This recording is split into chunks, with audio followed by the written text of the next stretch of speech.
Been a busy day today,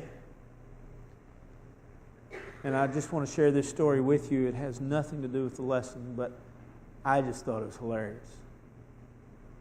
Of course, we had church this morning. We had Ethan and Carol with us, and we celebrated Christmas last night. We're a little confused.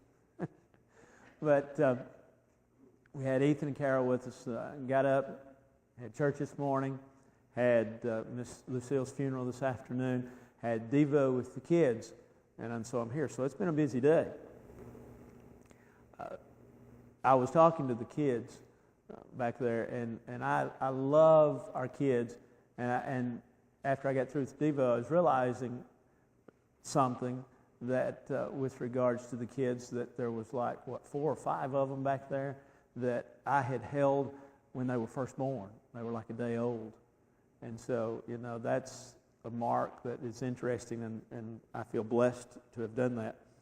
But as we were talking, one of them said something about, asked if I knew something, and I said, yes. And they said, well, this is one of the lovely Smith girls said, yes, preachers are supposed to know those things. You did know that? I said, yes. Preachers are supposed to know things. They're smart. And there was a smart aleck kid. It was a Sutherland kid. I said, well, we missed out on that one, didn't we?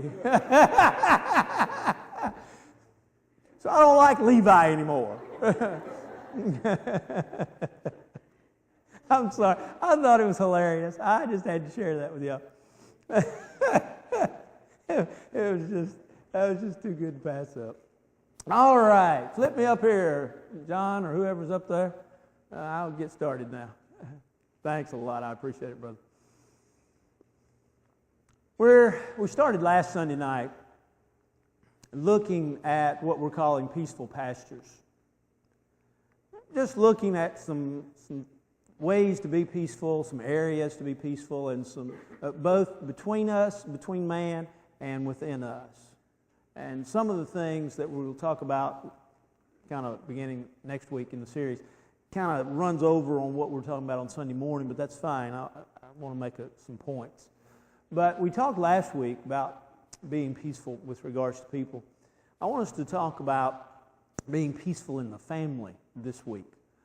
During World War II, there was a ammunition manufacturing place that was producing a mass amount of ammunition. But they were well known for their brass casings, and they were very wonderful in their craftsmanship. Very good craftsmanship. The bullets were just wonderful, and they were being praised. Well, all of a sudden, their quality went down. They didn't understand it at first. Matter of fact, it got so where the quality decreased to the point that the soldiers didn't want to use the casings, the bullets, the ammunition that came from this plant. And so the plant got to inquiring as to why. They thought surely, it was probably somebody within the plant that was tinkering with the ammunition, and so they began to look, and they found out what the problem was. The problem was not a person.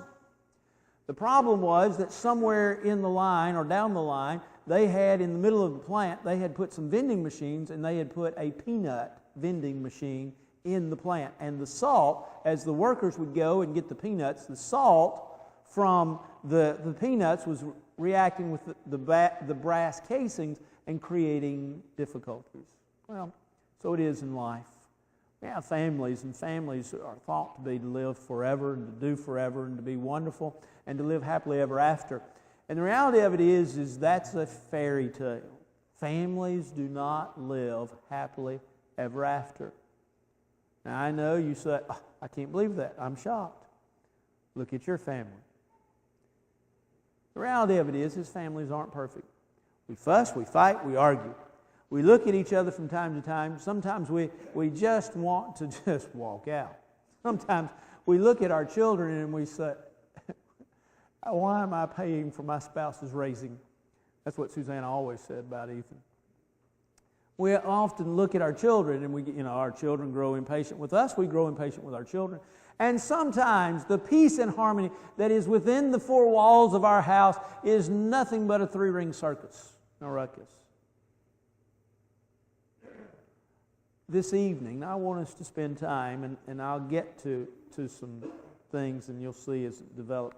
But I want us to begin by just looking at the family for just a minute and understanding the idea of husband and wife. We know that in Genesis chapter 1, that God made man out of the dust of the earth, to his nostrils the breath of life, and man became a living soul. We understand that. We know that. God then looked upon man and said that it was not good for man to be alone. So what did He do? He made him a helpmeet. He caused him out of a deep sleep. He caused a deep sleep upon him, and from his rib He made woman. To be his helper, to be his companion, to be the one that was beside him with him. And it is at that point in time that God established a union. We call it marriage. What is marriage? Well, marriage by its basic definition is a union, a legal union, I guess we could say, a union or a legal union between two individuals wherein they become and live together as husband and wife. That's a marriage. And in Genesis, as we said in Genesis 1, God created marriage. He originated marriage, and He gave it to the comfort and for the comfort and convenience of mankind. And so He said that a man should leave his father and mother and cleave to him a wife, and those two should become one flesh. He gave it then to man for the purpose of companionship. He also gave it for the purpose of keeping the race as we know it going. He also gave it to us from the standpoint of preventing immorality. Now, admittedly, God could have said, and let's just be flat out kind of frank for just a few minutes. God could have said that you can have, from a standpoint of sexual relations, you can have sexual relations. How many children do I have here? Okay. You can have sexual relations with anyone and everyone that you want to. But that's not the way God established it. God established for husbands and wives. Marriage is honorable in all, Hebrews chapter 13, verse 5, verse 7 rather. Marriage is honorable in all, bed undefiled, but whoremongers and adulterers God will judge. It's pretty simple. That's pretty straightforward. It's pretty simple to understand that. It's pretty simple to say that God's established for the relationship between husband and wife to be just that, between husband and wife. Not to be between a husband and somebody else's wife, or a wife and somebody else's husband. Not to be between two individuals that aren't married, but to be between two individuals that are married. And that it is to be that which, according to 1 Corinthians chapter 7, is to be not habit-forming, but habitual. That only when it is consent and agreed upon will it be delayed or put off for a while. And then they are to come back together again. Lest Satan tempt you in your incontinence or in your, what we might say is your lack thereof. That's marriage. Within marriage, you have two roles. You have the husband and you have the wife. According to Ephesians chapter 5, what is the husband? The husband is the head of the wife. What does that mean? That means he's the leader. Oh, in our day and age, that seems to be an ugly word. That we would have a male-driven or a male leadership role. The reality of it is that's what God has established it. But we have to ask ourselves, well, why? There has to be order, first of all, doesn't there? Now, this I can say probably with great certainty, and probably only half of you will agree with me, and the other half won't. But if you stop and think about it, if God had decided, if God had wanted for our homes, instead of having the husband lead the family, if He had wanted the wife to lead the family, guess who would be up in arms today? The husbands. So let's not get upset about, well, society says, no, let's don't get... God realized there had to be order in the family. There had to be a peaceful family. And so He established a rank and file, if you will. Now, let's ask this. Does that mean that the wife is of no value? By no stretch of the imagination. The wife is vital. The wife is important. The wife is very valuable. And she is of great value to the husband. I couldn't really do the ministry that I do if it was not for my wife. We have to understand that the woman is valuable. As a matter of fact, according to 1 Peter chapter 3, verse 7, the husband is to dwell with her according to knowledge. He's to know her. He is to understand her. That is part of his responsibility in his leadership, is to know her and is to treat her with great respect and great honor, all the time providing for the family, according to 1 Timothy chapter 5, verse 8, that if a man provides not for his own, he's denied the faith, he's worse than an infidel. He provides for his family. Now, let's look at that a little bit different, maybe in 21st century eyes than we would maybe say in first century eyes. Let us understand that the husband is to provide for the family, but because of the level at which we live today, at least in part, and also because of the fact not only just the level that we live, but just the expense of a level to live, it takes both of us now. It takes the husband and the wife to earn the finances for the family, to have what they're going to have, to get you what you need to have. And so it is that both are important, but yet the husband has been given the role and responsibility of being the provider for the family. Well, what about the wife? What are her roles and what are her responsibilities? Well, she's to love her husband, according to Ephesians chapter 5. Of course, he's also to love her, but she is to respect his role, according to Ephesians chapter 5, verse 33. She is to respect his leadership. She is to respect his being the leader of the family. But go beyond that. Go back up a little earlier in Ephesians chapter 5, and it says that wives are to submit to your husbands. Why? Is it because they're inferior? No, we've already answered that question. Is it because God didn't like women? No, that's not true. The Bible talks about God loves all of us. Well, what's the reality of it? The reality of it is there's an order set to the marriage. God set it to the family, and He says, okay, if there's going to be a leader, then guess what happens? Everybody else has to fall in line with that leadership. The husband being the head of the family, the wife then being submissive. And so she has the responsibility of submitting to the husband, loving her husband. And so then there are things that both of them have responsibility to do. Well, what are some of them? Well, we know that they are to love each other, as we've already said. We know that they are to strive together as best as possible to push the other one to get to heaven. According to 1 Corinthians 7. We know that a mutual role with regards to the husband and wife is that they should learn to listen and love one another with a love that is unending and never dies. How do you do that? How do you do that? How do you stand before a man that is, whether he's a justice of the peace or he's a preacher, how do you stand before him and when he says that you're to love in sickness and in health, that you're to love through all the trials and tribulations of life, how do you do that? You work at it. Marriage is not easy. A successful marriage is not easy.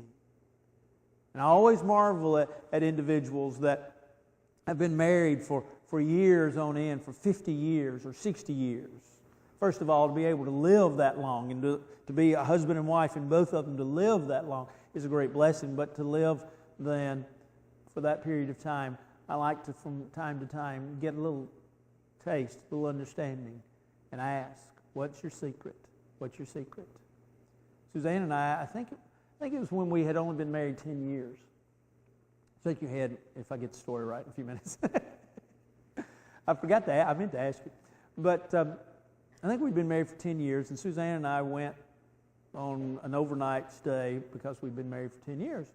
And so we went into the hotel, and we checked in, and I think the guy behind the desk, just to make small talk, said, "And why are you here?" "Well, we're here to celebrate our 10th anniversary." You'd have thought we'd have been married 70 years. 10 years? Wow, 10 years. Was it 10 years, Suzanne?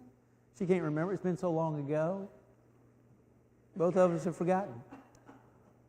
But you'd have thought, I remember that it was because we commented on it, because then we went to a restaurant to eat, and, you know, I can talk to anybody, most notably if they don't say anything, but I think we told the waitress, you know, well, we're here because we're celebrating our 10th anniversary. Your 10th anniversary? Oh, your 10th anniversary. Now, they didn't give us anything, so, you know, I mean, what good was that? But at the same time, you'd have thought we'd been married 50 or 60 years. Our society today has this idea of a throwaway marriage. But God intended for his marriage to be permanent. For this cause shall a man leave his father and mother and cleave, be glued together, joined together. And yet, we know, Matthew 19, Matthew 5, 31, 32, there is that opportunity, those times in which individuals can end their marriage. And while God, according to Malachi 3, doesn't like the idea, God does permit divorce. The problem comes, remember that the problem comes, according to Matthew 5, 31, 32, Matthew 19, 9, it comes in the remarriage, whether you have the scriptural right to remarry or not. That's a whole different lesson. But that's the responsibility. That's what marriage is all about. But you know, there are termites that come in that marriage. There are problems that come about that eat away at the marriage. And some are looking at me tonight and saying, well, preacher, you know, my days of being married are gone. They're over. They're past. And I understand that. And some of you are probably saying, and Lord willing, as long as he keeps me in my right mind, never again. I understand that. My wife lectured me on that the other day. She said, never again. I said, I'm glad I ruined it for you. But there are times in which these things that we're going to talk about tonight that not only create problems in the family, but create problems in just relationships. So let's talk about them. What are some termites? We're going to talk about 3. They get into the foundation of a marriage and ruin that relationship that God established, that God originated, that ruin that relationship as established for the husband and the wife and the mutual roles. What are the termites? Well, let's look at them individually. Let's look at the first one. The first one is communication. The first termite in marriage is poor communication. 86% of marriages that have problems, the problem really is communication. That's all it is. I had a family years ago. I wasn't even this congregation. It was another congregation. It was a husband and wife, and I really didn't know them. They called me and they said they were kind of honest. We don't go to church anywhere, but we want a preacher to do some counseling for us. Well, translation, they needed somebody that was free that would listen, which that's fine. I mean, I didn't bother me a bit. So they came, and we sat there for about 45 minutes, and I listened. And it was quite obvious. I heard it right within her second paragraph what the problem was. And so when she got finished, he'd already had his talk, and she was having hers. And like I say, I'd called it right within the second paragraph of her talk. I looked at him when she got finished, and I said, did you hear what she said? And he said, huh? I knew right then I was going to have problems. I said, did you not hear what she said? Well, no. I said, did you not hear? And I then told him what she said. And he said, well, yeah. I said, do you understand that? Huh? Are you such a clod that you can't understand that? And the whole time she's just smiling from ear to ear, because she realizes that, you know, at least one dumb male caught what she was trying to say. And within 30 minutes, we hadn't solved all of their problems, but we'd fixed a good many of them, because she was talking and he wasn't listening. That's communication. Communication is not the idea of just talking. You see, we tend to think, well, you know, we talk. That's good. But are you really listening when you're talking? Well, what do you mean? Okay, here's what I mean. First of all, let me back up for just a second. Let me define communication. Communication is the sending and receiving of a message. It's the idea not just of sending, not just of talking, and a lot of us are good at that. But it's the idea of receiving that message with the purpose of interpreting what was said. Now, a lot of factors go into our interpretation of what was said. Volume being one, tone being another, gestures and facial expressions being another. Those things affect what or how we interpret what's said. Now, look at us. We interpret what is said to us by virtue of where we've come from, what our experiences are, what we've heard, what we've understood through the past, and what we've been taught by those around us, those that we work with, and what and who we grew up with. That affects us and affects how we interpret what we hear. But communication is the idea wherein one speaks, the other listens, and then the other speaks, and the first one listens. And is able to give back what's been said. Has your spouse ever talked to you? Let me talk to the men for a minute. Has your spouse ever talked to you and you were zoned out?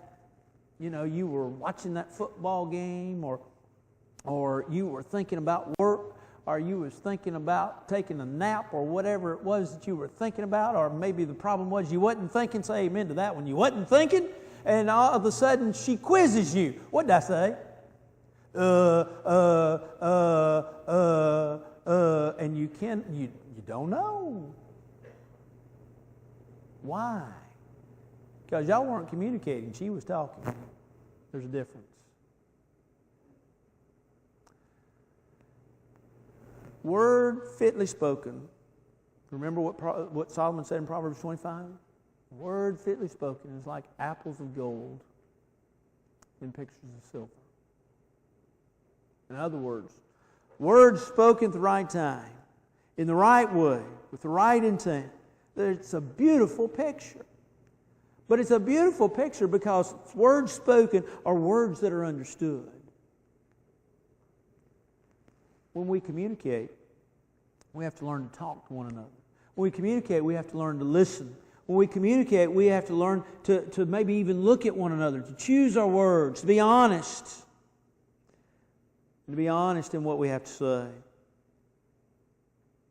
Sometimes we don't hear what's being said because what's being said is not what is really bothering us.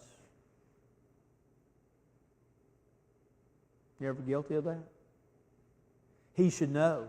He should know what I'm thinking. He should know what I'm feeling. She should know what I'm thinking. She should know what I'm feeling. Are you a mind reader? Well, no. Well, why should they be a mind reader? I hadn't thought about that. We need to learn to communicate. And communicating is not that difficult, but it takes time.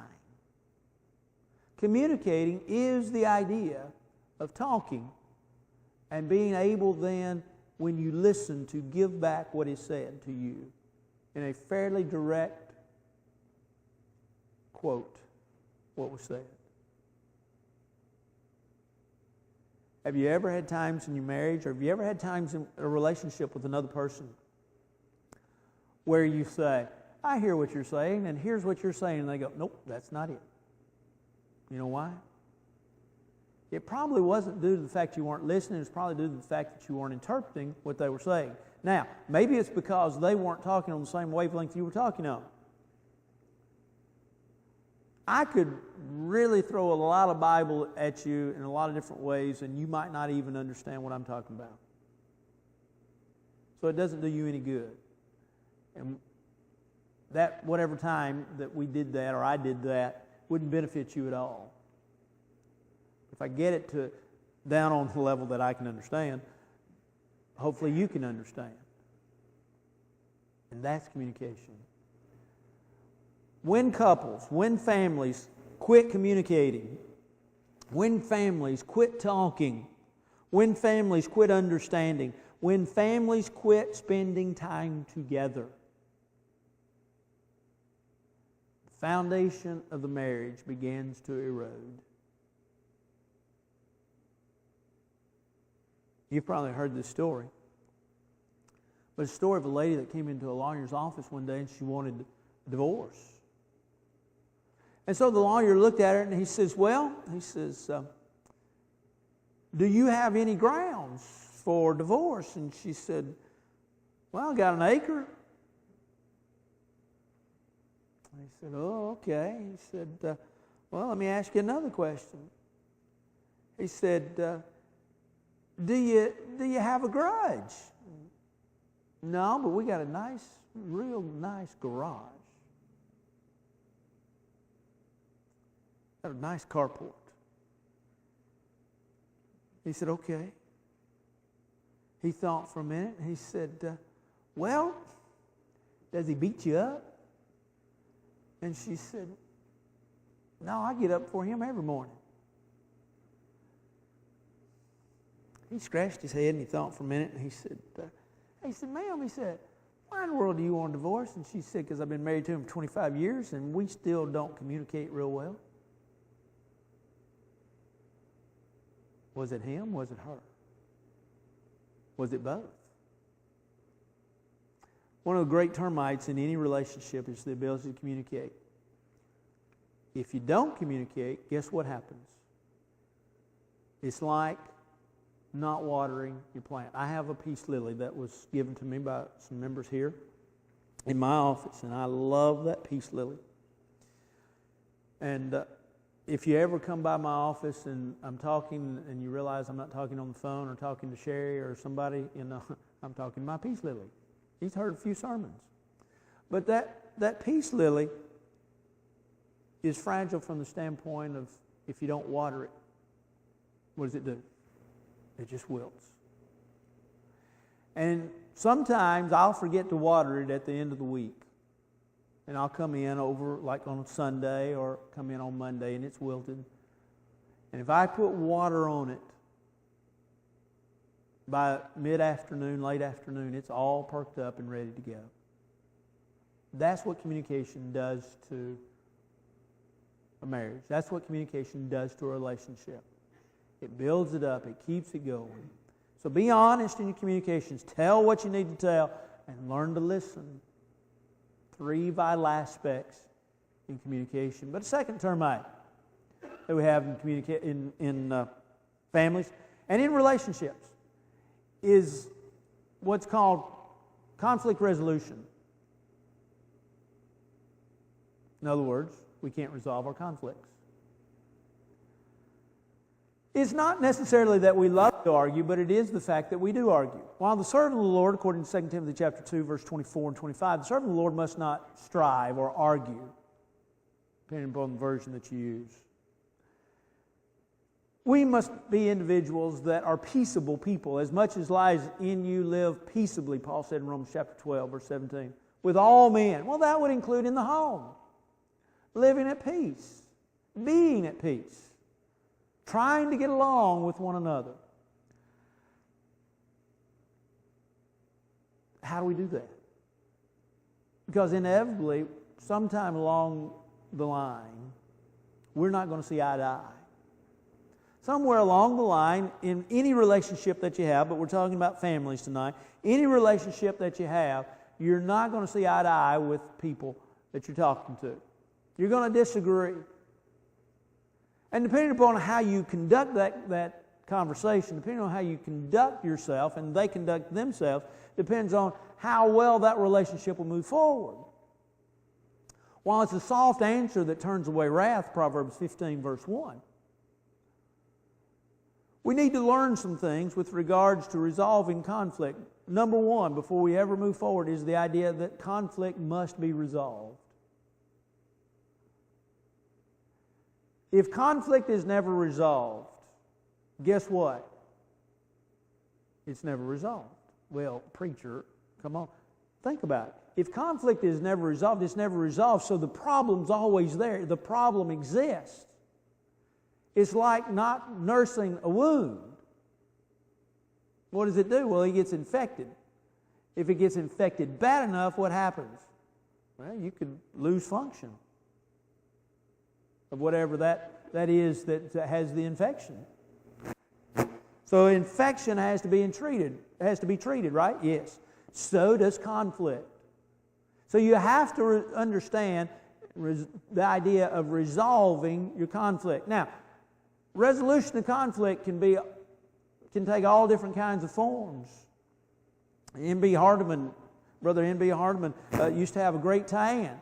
And they asked Brother Hardeman one time, they said, "Why do you have such a good tan?" He said, "Because my wife and I agreed that when we had problems, I would go outside and work out in the yard, and so I work out in the yard a lot." Now, I don't know if that's 100% true, but Brother Hardeman, that's the story that's been told on Brother Hardeman for years.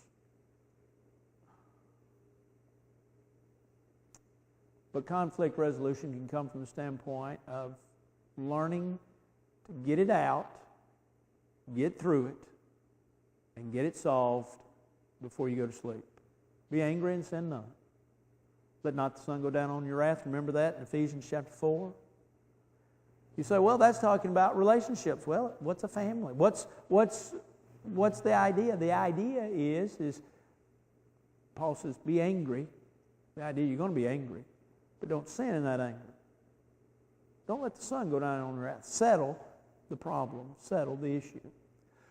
How do we go about solving conflict? Now, I'm going to give you the case of how to solve conflict better than looking at Paul Daugherty and solving conflict. Okay? How do you solve conflict? Well, first thing you have to do is when conflict arises, you have to calm down. You have to calm down. Most of us get excited. And what we really think will win the argument is if we get louder and longer and stronger than the other person. And if we do that, then they can't hear and they can't talk, then we're going to win.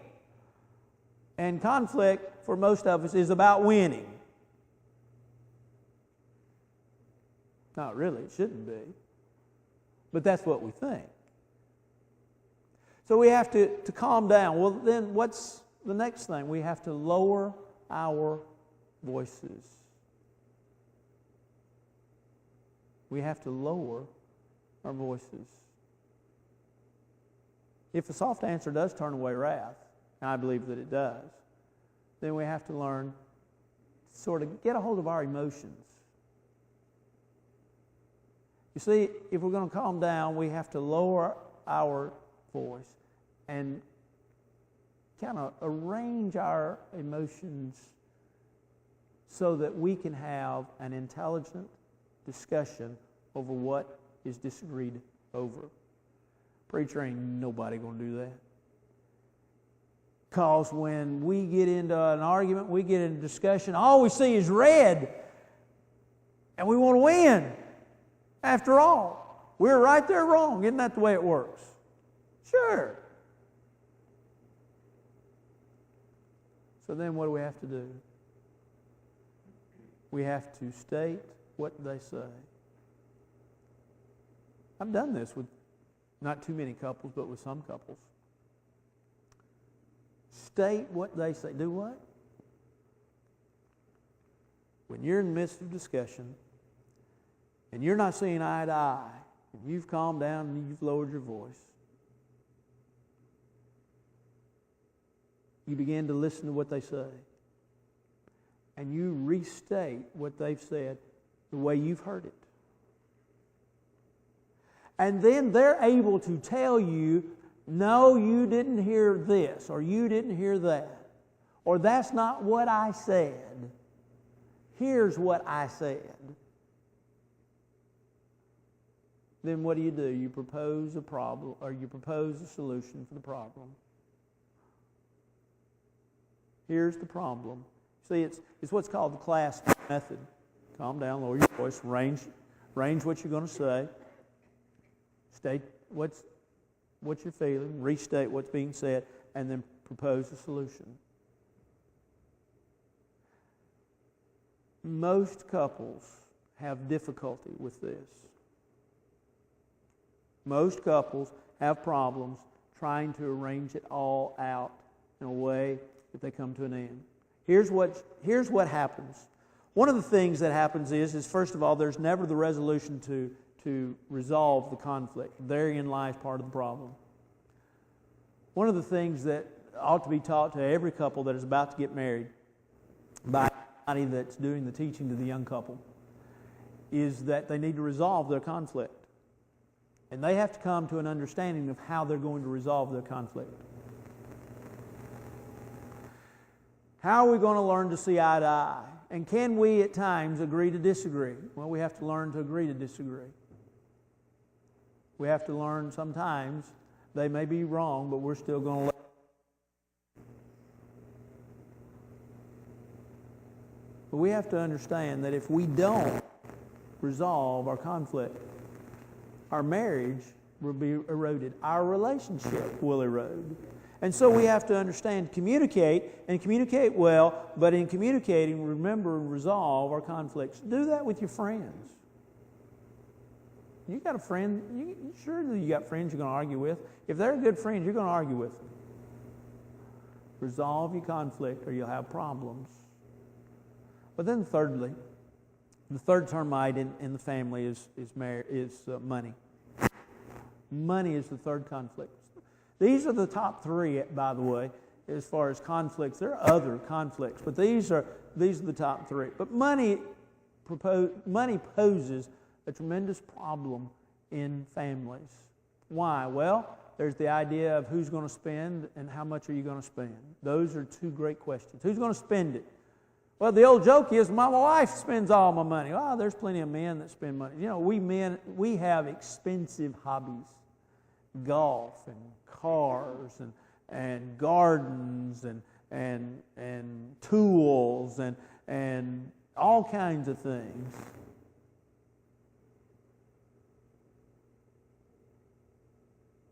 So it's who's going to spend the money and how much are you going to spend. What do you mean? You can only spend what you make. Not in this day and age.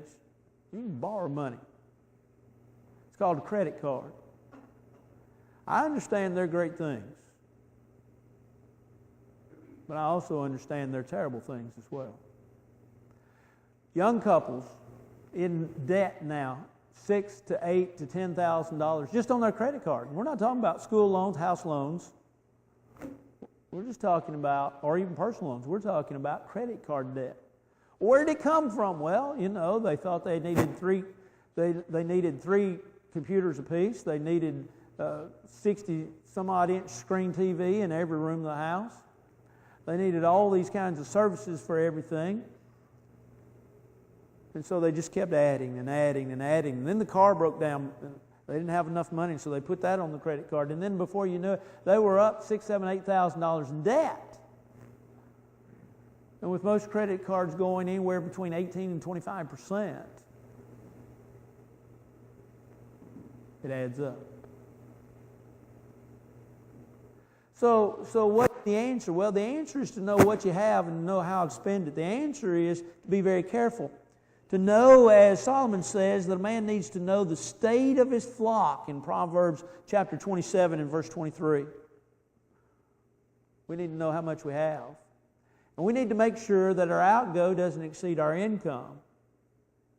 Why? Because we don't want our upkeep to be our downfall. You've heard that one before, haven't you?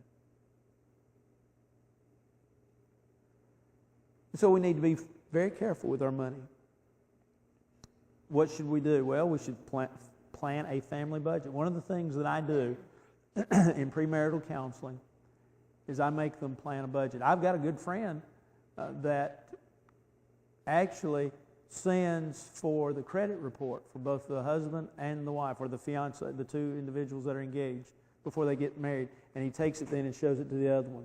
Here's what they owe. Here's what their credit report is. Interesting phenomenon. I've never done that, but Leslie has. It's an interesting thought. Why? Because you need to know what you're getting involved with. You have to be careful with your money. So you create a family budget. You stay within that budget. What does that budget include? It includes, first of all, what you owe, debt you've already incurred. You've got to pay it back. But then you've got to remember that you've got incoming debt. There are certain debts that are going to come up. The car's going to break down. The washing machine's going to break down. The roof's going to leak. The plumbing's going to need fixing. The electrical outlet's going to need repairing. But then you also have to plan for the future. Because while everything's fixed right now and nothing's breaking down, guess what? Something's going to tear up. And then if you've spent everything along the way, guess what you don't have? Is money to spend on surprise problems. And so you need to, as Solomon says, you need to know your flock. Well, we could talk a long time about that. Well, what does that tell us? That just tells us that there are problems sometimes that attack the family and the peace of the family. Don't you want to be that couple that walks off into the sunset? That while it may not be happily ever after, it's ever after. What does it take? What does it take to be a peaceful family? What does it take to be a peaceful couple? What does it take to have a peaceful relationship? You say, well, how can I apply that to a relationship? Well, just good friends. Friends got to communicate. Friends got to make sure that their problems are solved. Friends don't let friends borrow money. Maybe that simple. But you take those things, you understand that you got to work at these things. And as you work at them, that makes for peaceful pastures. This evening, if you're not a New Testament child of God, if you need to put your Lord and Savior on in baptism for the remission of your sins, or you need to rededicate your life, our prayer is that you'll come. All together we stand and sing.